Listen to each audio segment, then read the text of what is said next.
The Route de Rhum is a cornerstone of ocean racing, of sport in general.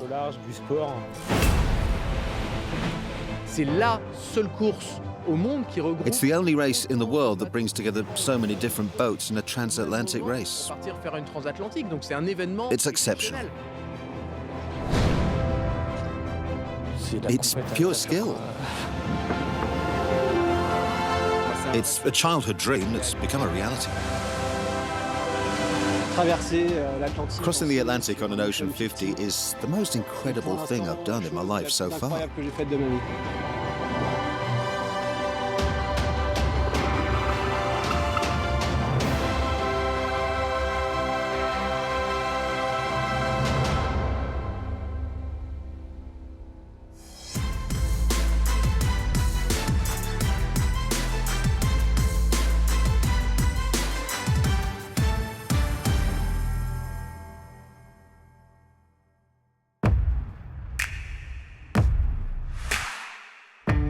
It's the end of October and Saint-Malo is decked out in all its finery to welcome the world's ocean racers, as it has done every 4 years since 1978. In a final twist of fate, Canadian Mike Birch, the first ever winner of the Route de Rhum 44 years ago, passed away at the age of 90, just as his sporting heirs are meeting up in Saint-Malo. 138 competitors are about to set off on the legendary transatlantic race, the Route de Rhum.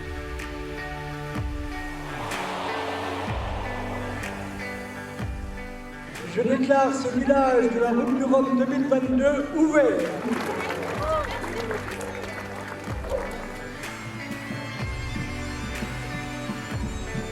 Destination Guadeloupe. With the start set for Sunday the 6th of November, the sailors have 15 days in which to make final preparations and meet fans who've come from far and wide.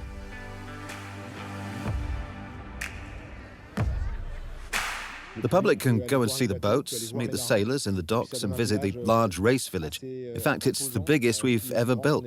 There'll be huge numbers visiting. It's free for everyone to come and experience the atmosphere live from start to finish.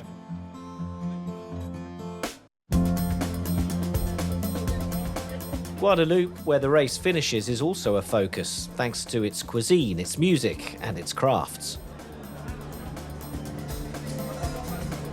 It's a great showcase for the Guadeloupe region when you have a race like the Route de Rhum. 17 nations are involved, including China, where millions of people will get to see Guadeloupe. It's a pleasure for us. We're so proud. 7 skippers from Guadeloupe will be on the start of this edition.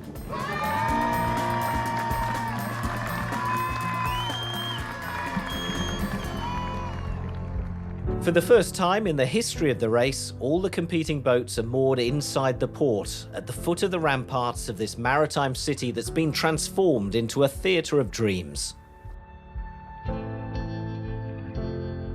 Access to the port of Saint-Malo is through a narrow lock, and it took all the ingenuity of the port services and sailors to get the 23-metre all teams through.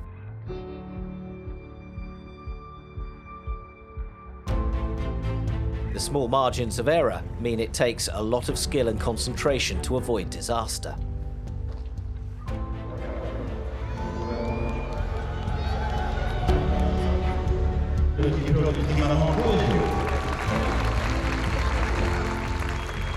Boat parades close in to shore will allow spectators to appreciate the challenges that await the solo sailors.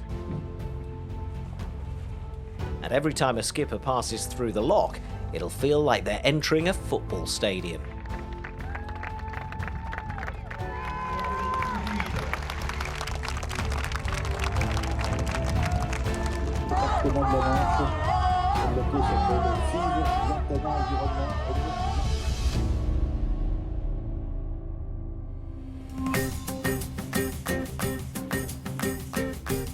The 138 competitors are divided into 6 classes of boat.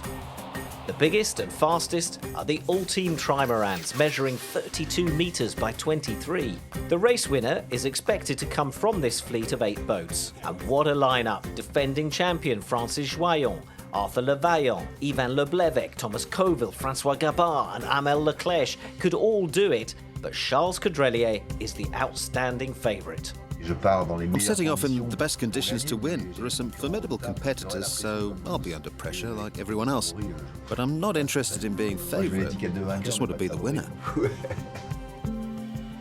The Ocean 50 class also numbers 8. They're extremely fast and manoeuvrable 15-metre trimarans. The skippers have all made a lot of progress this year, and it's difficult to pick a class winner. Whoever it is will need to show extraordinary commitment and focus, whatever the conditions. It's going to be close. Anyone can win this race in our class. All 8 boats can win. So the road is going to be long. It'll be both a sprint and an endurance race. You have to keep the boat together and not break it. You have to place the cursor in just the right place. It's not going to be easy. The Rhum Multi is a class for vintage boats, or those that don't fit into the other classes. The legendary trimaran Pierre Premier that won the race back in 1990 with Florence Artaud is one of the favourites. Skippered this time by Philippe Poupon and renamed Flo, it should be the fastest in the class. This fleet is made up of experienced amateurs and legendary names who've come back to race on catamarans a little more manageable than the ones they raced in their youth. Names like Roland Jourdain, Marc Guillemot and Halvar Mabir will make for a terrific race. 38 IMOCA monohulls will line up on the start. Favourites in this class of 18-metre ocean racing boats are Charlie Dalin, who's won every race this season, and Thomas Rouillard, who won the last transatlantic. For the two great rivals, it'll be the final race in their current boats. Also in the pack are a number of experienced sailors who are in newer boats and still learning how to sail them most efficiently. Louis Burton, Jérémy Bayou, Kevin Escoffier, Justine Métro, Maxime Sorel, Benjamin Dutroux, Boris Herman and Paul Meyer will want to get the best out of their new toys. Watch out also for a race within the race as the older non-foiling IMOCAs do battle, facing off are Benjamin Ferret, Guirec Soudet, Louis Duc and Antoine Cornic. The biggest class competing is the Class 40.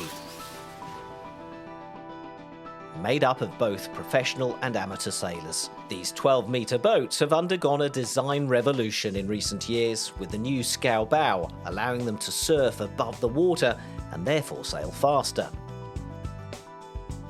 There are many contenders for victory in this highly competitive class. Johan Rhum, Axel Train, Xavier Macaire, Ian Lipinski are all in the hunt for a good finish, but in terms of results, Corentin Duguay has dominated this season. I didn't make the Grand Slam, but I'm not far off. My best worst results are second place, so yeah, for the moment it's going according to plan. I did say I was coming here to win, so now I've got to finish the job. Finally, the monohulls that don't fit into these two classes are grouped together in the Rhum monohulls category. The fastest sailor here should be Jean-Pierre Dick on a modern steed of his own design. Legendary yachts to watch out for include Critter 8 and Eric Taberley's Penduic 3, driven by Arnaud Pennereau. Also making a comeback is Catherine Chabot, now a European parliamentarian and the first woman to race around the world.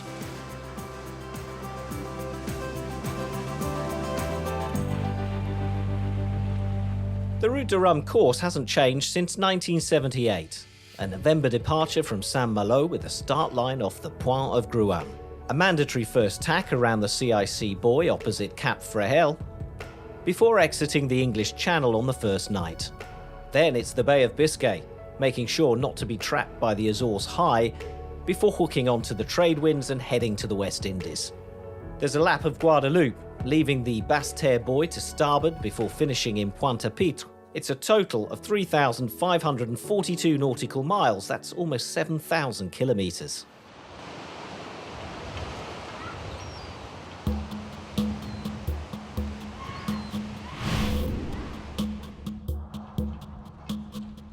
With 72 hours to go before the start, the sailors are becoming increasingly worried. The weather forecasts are alarming.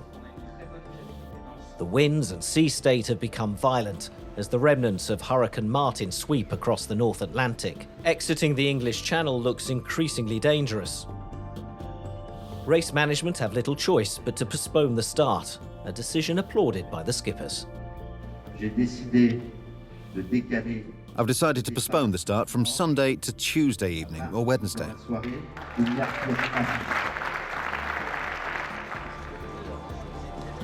There's now some time to relax before the new start is set for Wednesday the 9th of November at 2:15 p.m.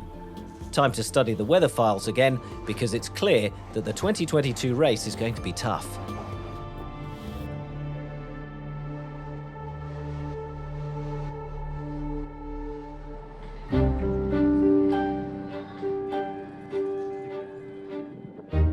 Departure day, and time for the 138 competitors to set off.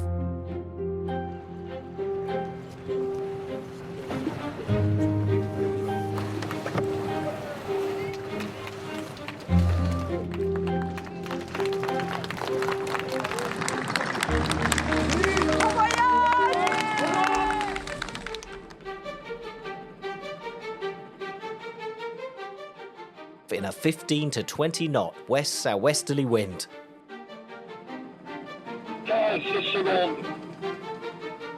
The classes are divided into their own sections of the 6-kilometre start line. 10, 9, 8, 7, 6, 5, 4, 3, 2, 1, départ! As they launch themselves on a blistering first leg to Cape Frahel. Despite the headwinds, the big trimarans quickly dominate the fleet. The fastest boats are expected to complete the 3,500-mile journey in about a week. The first tack is in order to reach the CIC buoy anchored 30 kilometres from the foot of the crowded cape. Charles Caudrelier passes that first mark in the lead.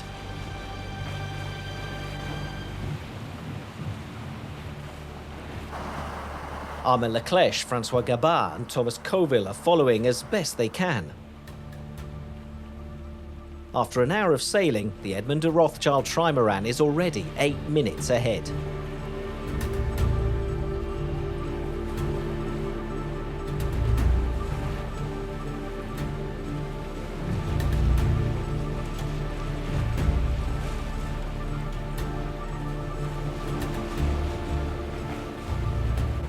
Premier coucher de soleil, départ pas simple. First sunset, not an easy start, but we're hanging on. Full steam ahead now to exit the channel. La sortie de Manche.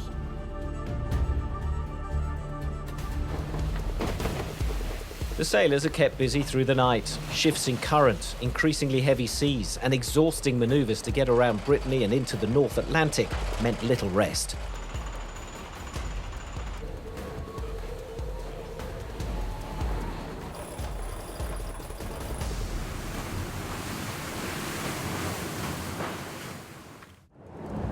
Throughout, Charles Caudrelier held the lead.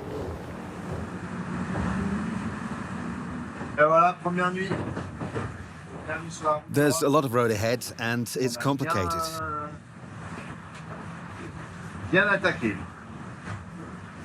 La sortie de Manche a été vraiment dure. I'm not sure yet where I'll round exactly. Compliqué devant, c'est pas encore exactement où on va passer. There are two options developing, but it's a difficult decision. Et c'est pas simple.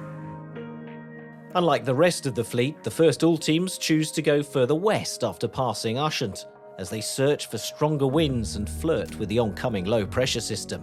Further back, Francis Joyon, Arthur Levaillant and Yves Leblevec head straight to the Bay of Biscay in search of more manageable seas.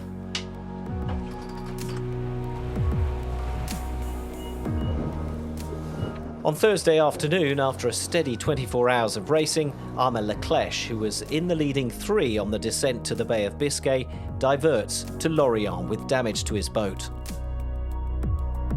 After 36 hours of repairs, Armand Leclerc set off again. At the front, the Battle of the Titans has become even more intense in the Atlantic, between Caudrelier, Gabard and Coville. We're roughly between Portugal and the Azores, and although there's been a great blue sky, you can see from the images outside that it's getting overcast. The sea is still up, even though the camera doesn't really show it. We're entering a windless zone, and I'm going to try and cross it as quickly as possible. Still heading upwind in heavy seas and after 2 tough fronts, passing the Azores requires a lot of manoeuvres. The tacking battle is intense, as the skippers use every breath of breeze in this transition zone. Gabard claws back to within 30 miles of the leader, but Caudrelier holds on, although it costs him huge amounts of energy and risk-taking.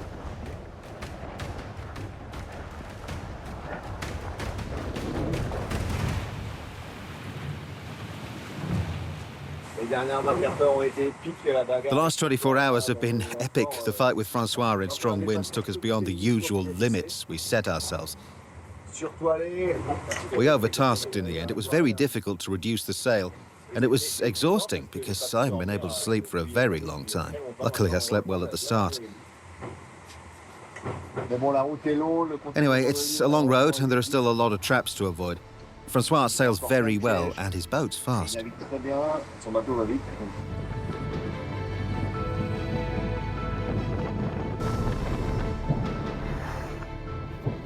At the edge of the High, the sailors could finally raise their large head sails and pick up speed.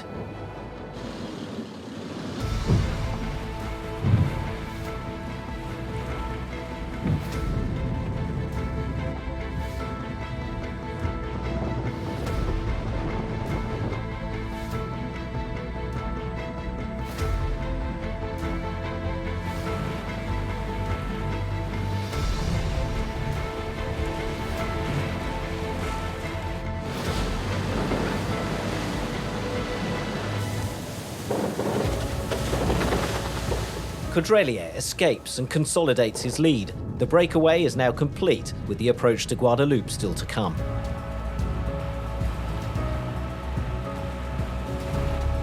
Thomas Coville, who was in third place, tried a number of route options, but was never able to catch up with the leading duo.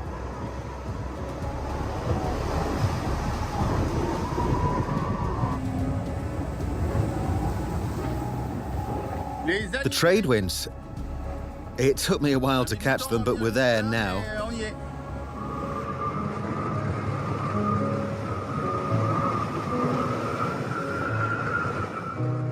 You need to be able to fly in very light airs, and I wasn't very good at that. It's been a bit of a speed race the last 24 hours, in this famous trade wind. It's all good.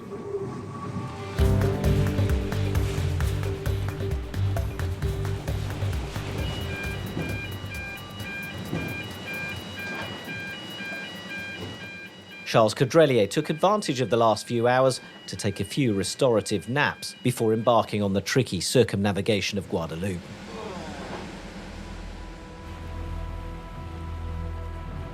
When he passed the Tête à l'Anglais mark to the north of the island, Caudrelier had built an insurmountable 80-mile lead over Francois Gabard. The last few tacks would be a formality for Edmond de Rothschild and her skipper.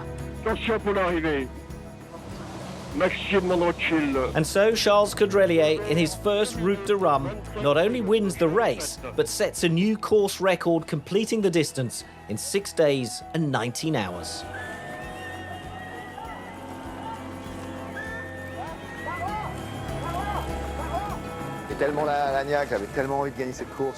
I wanted to win this race for so many reasons. For the history of this team, this boat, my personal history. I've been dreaming about it since I was a kid, but never had the chance, which was frustrating. And 3 years ago, I was offered this dream opportunity. I have so many people to thank for supporting me. I often say it's a Formula One team and I'm the driver on Sundays, but all the rest of the year, there are people who work so that I have a perfect boat. I didn't have a single problem out there. It was an almost perfect race.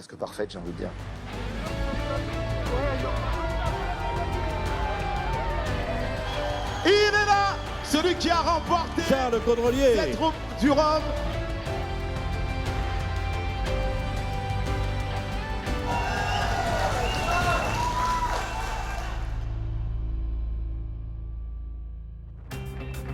4 hours later, and for the second consecutive time, Francois Gabard takes second place.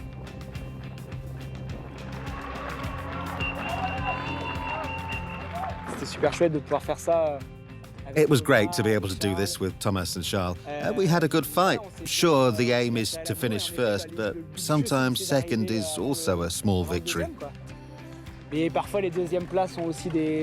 not a win, of course, but like 4 years ago, it's a race I'm proud of. Thomas Coville completed the podium 10 hours after Caudrelier's finish.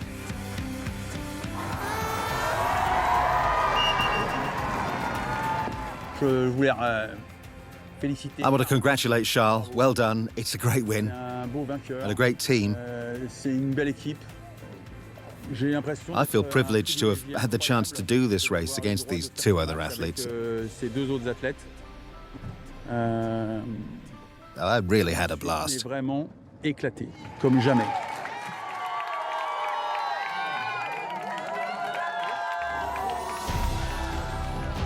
At the age of 66, Francis Joyon finishes his 8th Route de Rhum in 4th place,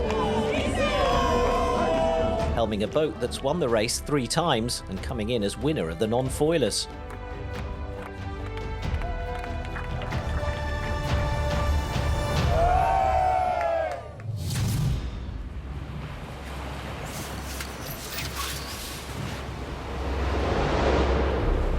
The first big drama of the 2022 Route de Rhum happened before the race had even started.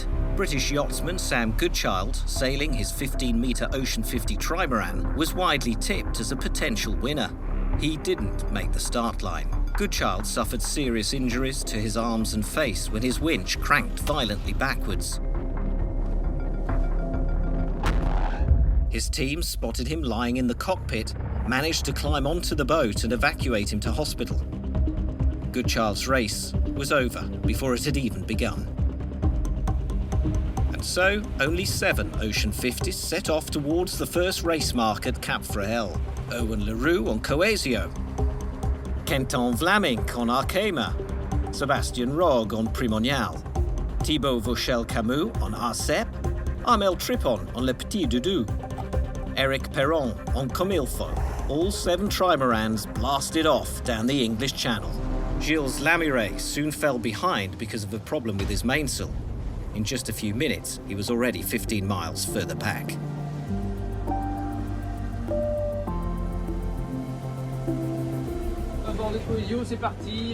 On board Coesio, we're enjoying a beautiful sunset over the Bay of Saint-Brieuc.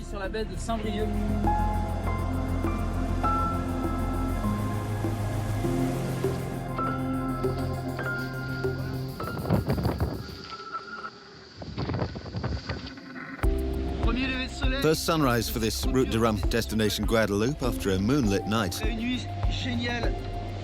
the moon's still there. It's been a perfect way to get into the race.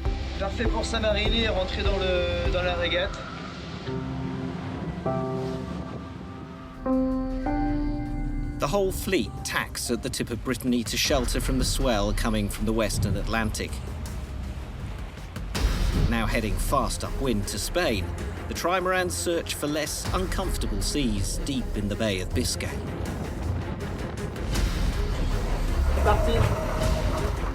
The lead changes with every tack, and only 12 nautical miles separates first from fifth. The start of the race was quite demanding with a lot of tacking at the tip of Brittany. But it's done. And now we're in the middle of the Bay of Biscay. It won't be too long before we pass Cape Finisterre and join a front with 25 to 30 knots of wind. After 3 days at sea, the Ocean 50s are beginning to split for the first time as they navigate a windless zone. Quentin Vlamingh and Thibaut Vauchel-Camus are pushing westwards and are the first to find strong winds on the edge of a second low-pressure front. It's a forceful strategy. Owen Leroux, Sébastien Rogue and Armel Tripon stay more central. Eric Perron has gone a long way south to skirt around the ridge of high pressure. It's a long-term strategy that's left him out on his own. At the head of the fleet, Thibaut Vauchel-Camus powers up and accelerates away in the strong wind generated by the cold front. It didn't last long. The trimaran was hit by a strong gust of wind on the evening of the 12th of November.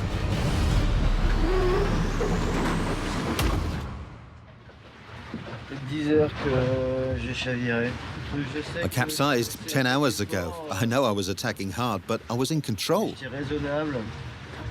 In fact, I was in the lead, well in the lead. Now it's hard to see the boat with the mast lying in the water.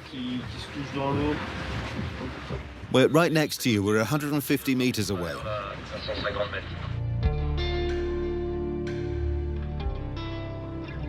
Next morning, the boat was recovered by an Ocean 50 rescue vessel owned by former skipper Adrian Hardy. The refloated boat was towed to the Azores.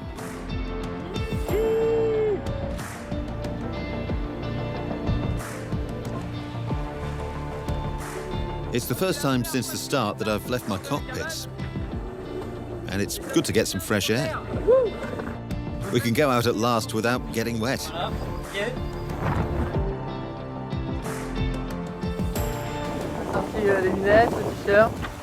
The sunglasses and the t-shirt have come out and all's well now.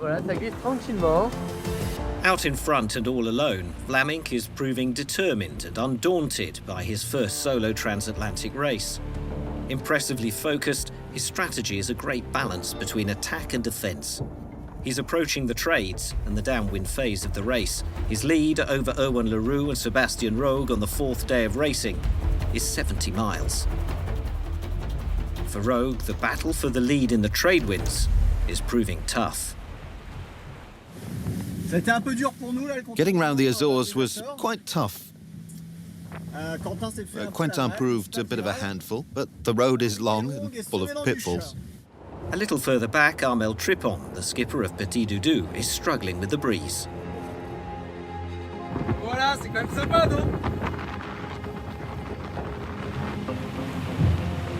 Leroux, so cautious early on, is now pushing harder, mounting a comeback as he approaches Guadeloupe. Erwan is just 30 miles away to the northeast with Sébastien Rogue, so it's tight for the lead. We're giving it our all. We're going to have to work hard over the next 4 days to take the lead. By using the wind shifts and stormy squalls, Leroux is reeling Vlaminck in, mile by mile. Powered by a strengthening trade wind, the sailor from La Trinité is making the most of his trimaran's power downwind. Comilfo skipper Eric Perron's route south was not paying off. Ahead of the final sprint around Guadeloupe, Erwan Leroux is piling the pressure on Quentin Vlaminck.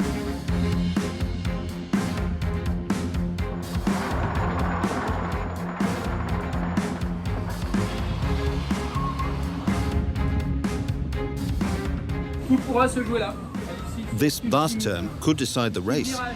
The chase goes Leroux's way. As he passes the mark at Tête à l'Anglais, he's in the lead. But then, Vlaminck, using the island's wind shadows, reaches the mark at Basse-Terre in first place again. The battle raged on between them until Leroux's experience helps him snatch victory on the last turn in the Saints Channel. It's another Route de Rhum victory for Erwan Leroux, who joins Laurent Bourgnon and Roland Jourdain as a 2-times winner. Just 18 minutes separated Leroux from Vlaminck in second place after a supercharged fight that lasted 10 days and 21 hours. Leroux, I'm super happy. It's crazy. It played out over a long time. It could have gone either way, but it went mine. But he'll win other times. He has the talent. I was very proud to share this with you. Well done. You had a great race. I opened the way for you. Absolutely.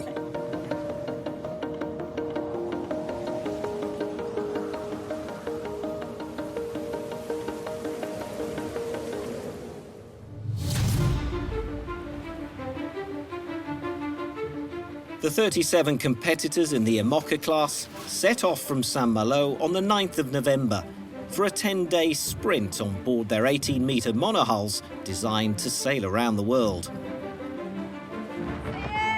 Yay, we're off. Départ un peu sport. Bit of a dicey start with all these boats. Les petits croisements. The crosses between Imokas are tight. C'est serré. Allez, y a plus Come on, we've just got to find the mark at Frail, y a un petit contournement de. round the Cape of Brittany and head west. Before the race, there was just one man tipped by the pundits to win. Charlie Dallain, racing his dominant boat Apivia for one last time before launching his new boat. Rigorous, efficient and committed, Dallain played a sublime game during the early stages of the race.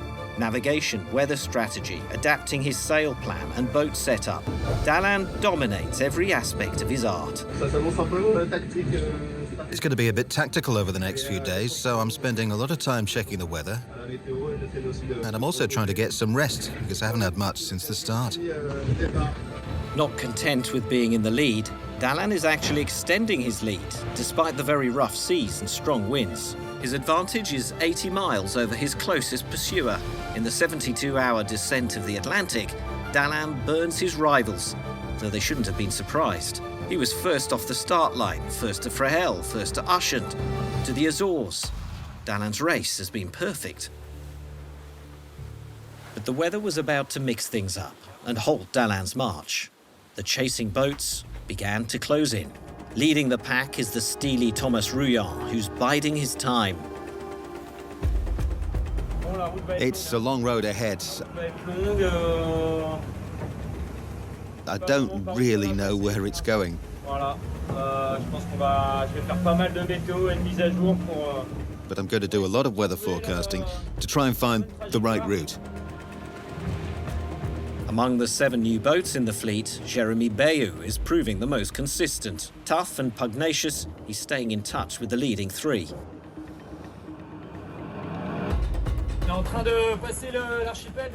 We're passing the Azores just to the north. There's been a lot of work to do since the start. And decisions we make in the next few hours are going to be crucial.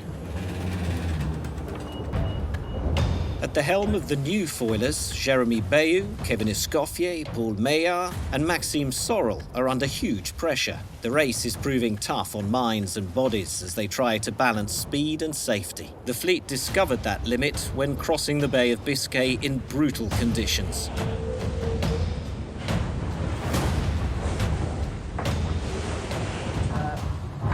The sea's wild. I need to find the limits between not breaking the boat and going fast.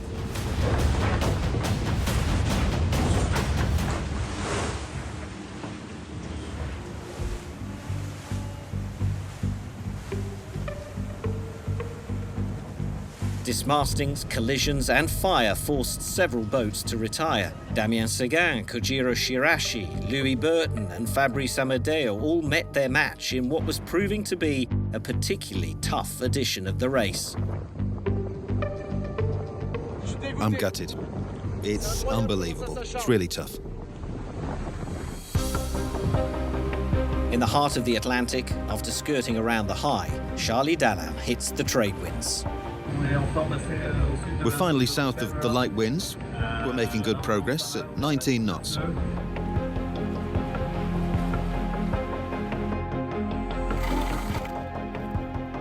After the first upwind part of the race, the skippers are taking out the reefs to make the most of their powerful machines.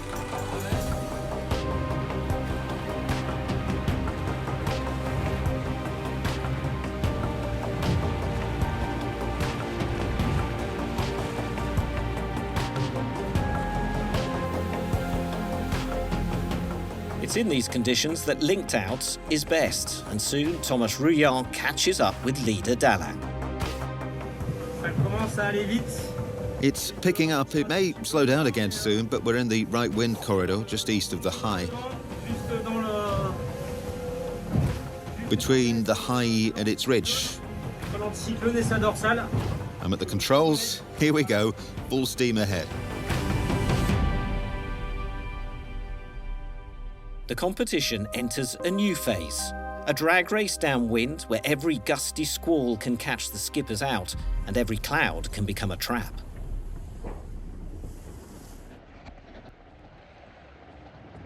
Voilà, on va à biotherme. I can see Biotherm doing 20 knots.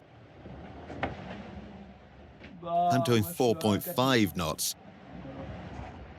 Et j'ai plus qu'à attendre. I just have to wait till it changes. Ça s'évacue, ça. Voilà, This is how you lose 20 miles. Just sickening.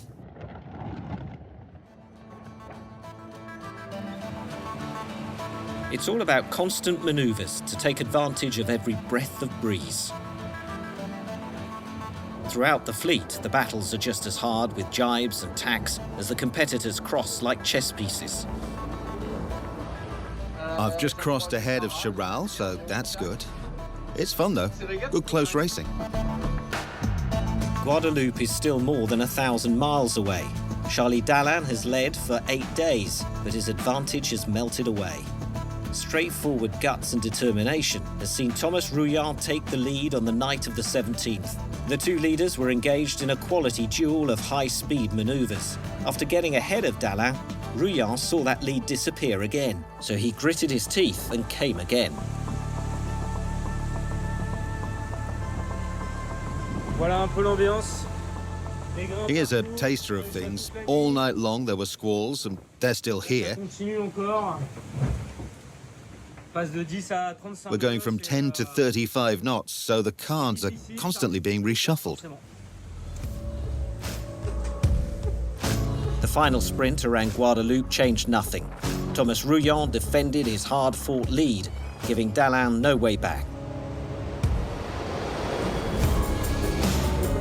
Linked out, crossed the line after 11 days and 17 hours at sea. Thomas Rhum wins the Route de Rhum 2022 and joins a select club of two-time winners after his 2010 victory in a Class 40. I think this is the best one of the victories. Il y a eu des victoires déjà, mais celle-là, elle est... It's special because of the commitment that we all put in. Là, on avait une classe IMOCA avec 36 bateaux. The IMOCA class saw 36 boats on the start with some great sailors, Sacré marin. and Puis on les a mis derrière. we beat all of them.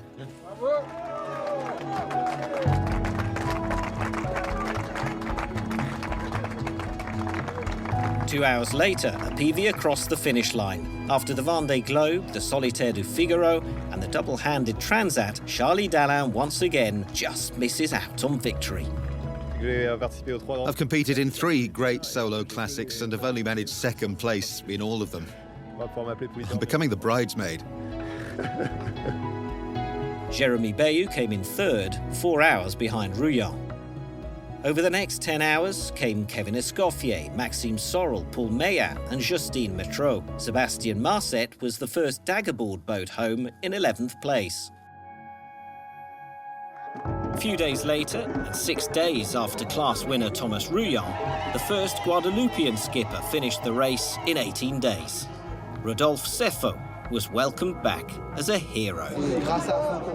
It's thanks to you that we can have such great adventures. It's thanks to the people of Guadeloupe that the Route de Rhum is such a great race.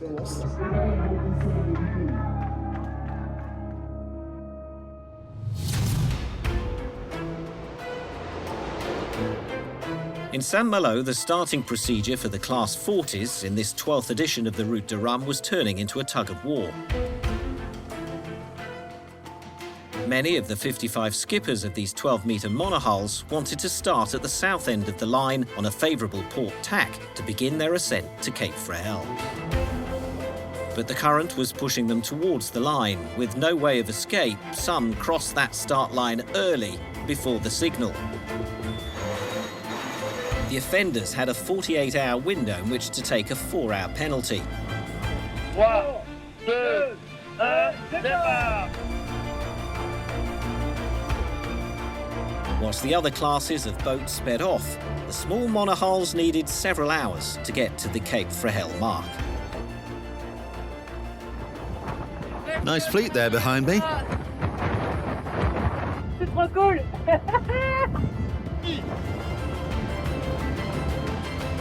At 6:15 in the evening, Matthew Perrault was the first of the class to pass the CIC buoy at Cap Freyel and head west.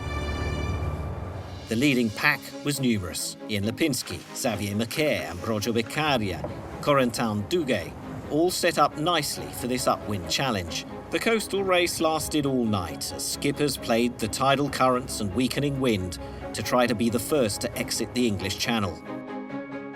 Spotting the weakening breeze, Johan Rhum, the defending title holder, and Axel Trehan decided to stop and take the 4-hour penalty they'd picked up at the start. By taking it before they'd even reached the first mark, they hoped to lose as little ground as possible on their rivals, who were struggling to make progress around Brittany.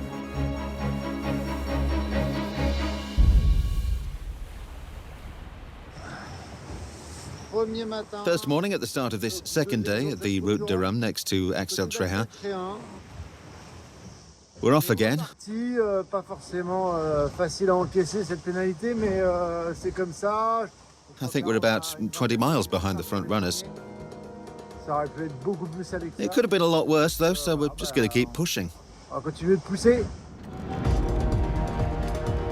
Under pressure after this early penalty, Rhum had no choice but to attack to try to get back to the front of the fleet and not get left behind.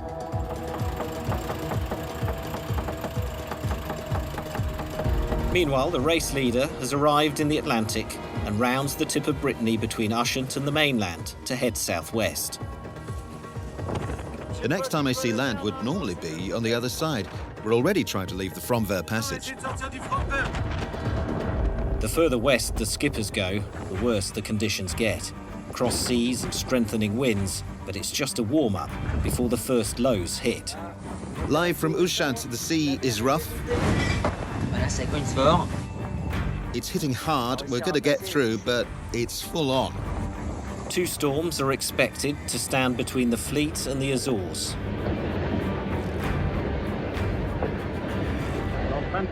We're passing the first front, which is here. The second is here. It's really blowing.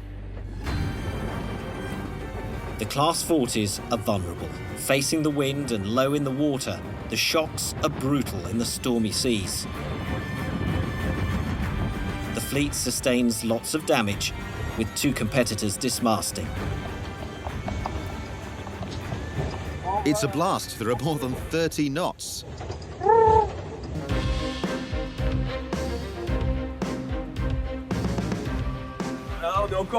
We're still to windward and with a reef.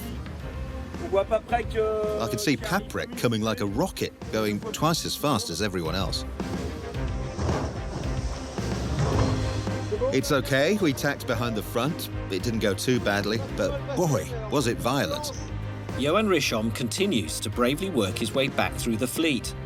Daring to use more sail for longer, he does well negotiating both the strong and lighter wind zones. In the Bay of Biscay off the Spanish coast, Rhum guides Paprec Archaea through the fleet and puts together an amazing comeback that sees him back in the top 5.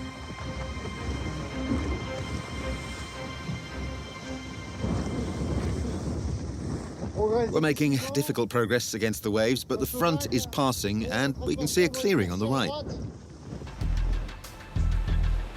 Corentin Duguay, the other big race favourite, has led from the start, but has faced mechanical problems since the first night. His engine won't start, but he needs it to power the computers for weather forecasting, communications, and the automatic pilot. This energy is supplied by a thermal engine, solar collectors, wind turbines, and water turbines. Duguay has had to spend several hours each day trying to repair his engine.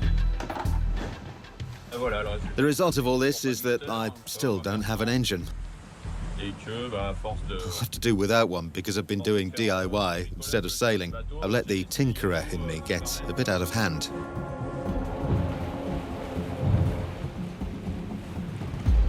Xavier Macaire, who's also been near the front since the start, is having to deal with damage to the hull from the constant bashing of the waves. He slows down to work on the boat. The repair seems to be holding up well, so we're going to continue like this for now. We're going to attack as long as it holds up, and we'll just do our best. After an impressive comeback, Rhum takes the lead just before the Azores. His efficient downwind performance across the Atlantic means he holds that lead all the way to the finish line.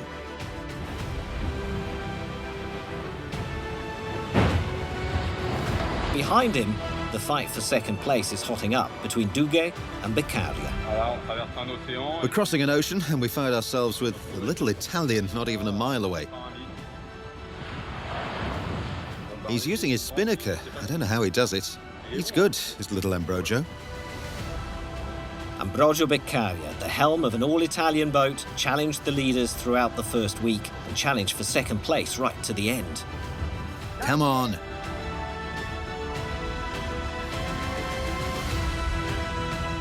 Last straight before the finish. We've just had a squall, as if it wasn't hard enough. Rhum crossed the finish line on November 23rd after 14 days and 3 hours at sea, winning the Route de Rhum for a second successive time, an extraordinary performance.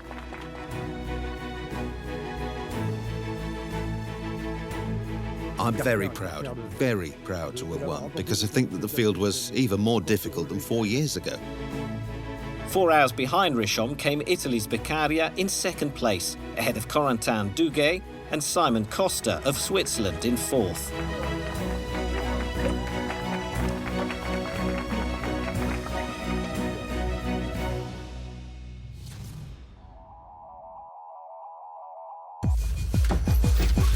The 29 skippers in the Rhum category are divided into two classes: 17 multi-hulls and 12 monohulls. It's a diverse group with amateurs, semi-professionals, former pros on cruising catamarans and some legendary boats, and all are up for adventure.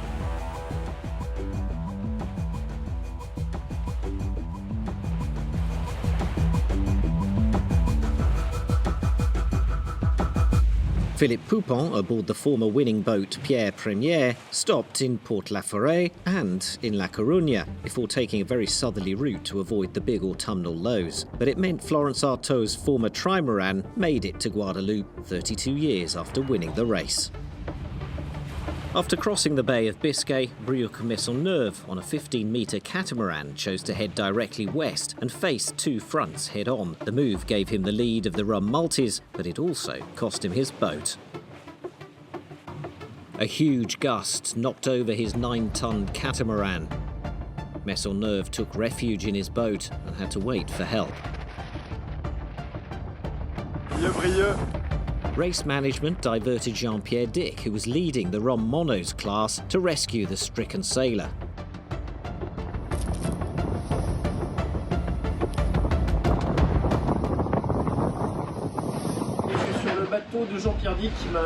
I'm on Jean-Pierre Dick's boat, who kindly picked me up this morning after a pretty violent capsize. A big thank you for all your messages of support. Dick dropped off Maisonneuve on Punta del Garda in the Azores before carrying on with the race. He was compensated for the rescue with a time deduction of 8 hours and soon found himself in very favourable conditions. Far behind him was Catherine Chabot in second. Fighting for third were Wilfred Clerton on Critter and Willie Bissent.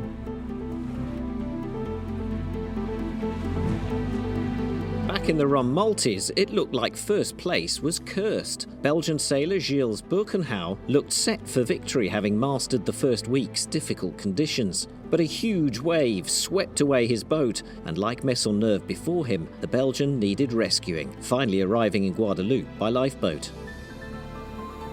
En 3 secondes même pas, le bateau il était à la verticale. In just 3 seconds, the boat was upright, lifted by the stern. I saw a precipice in front of me. I fell into the water from about 10 meters high. I fell flat on my back. Then I saw the boat falling onto me. I went under a good 1.5 meters. When I came back up, the boat was upside down. Even if you've done survival courses, reality is something else. Swimming 50 meters to recover a lifebelt, you realize it's not easy. But I did it, and I'm happy to be here. In the trade winds and in the final run around Guadeloupe, it was the cruising catamarans that took the lead. Roland Jourdain crossed the line first, ahead of Loïc Escoffier. But when Jourdain was later penalised for a broken seal on his engine, Escoffier was awarded the victory. The sailor from Saint-Malo joined his father Frank Yves as a Route de Rhum winner. Papa en a 3. Papa 3 Route du Rhum. Dad has 3 Route de Rhums. I have 1, so that makes 4 Route de Rhums. He says that it was less difficult then, but whether it's hard or not, you still have to win them. Faut toujours aller les gagner. Et ce qui a été fait là, What we've achieved can't ever be taken from us, and that's great. voilà.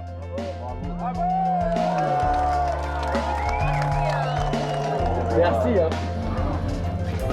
Ils l'ont évident. C'était top. Ah ouais, Marc Guillemot took 3rd place. In the Rhum Mono, Jean-Pierre Dick completed his first victory of a major solo race in 16 days and 13 hours. It's really a great race. I'm very proud to get my name on the trophy.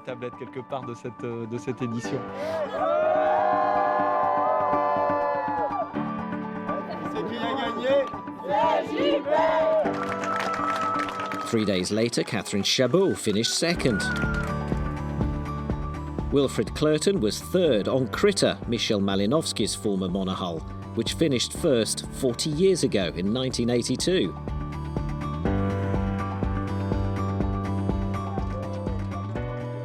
And Willy Bissent finished 4th, his best ever result in the race. In 2014, I had a great Route de Rhum. I finished 6th. Here, it's 4th. Let's just say I wanted a podium. He'll win the next one. The next one, he'll win. For the sailors, the long crossing ended in the paradise that is Pointe-à-Pitre. A chance for some, like François Gabard and Yves Le Blevec, to share their passion for sailing in a regatta of Guadeloupe's traditional St. Martin sailing boats.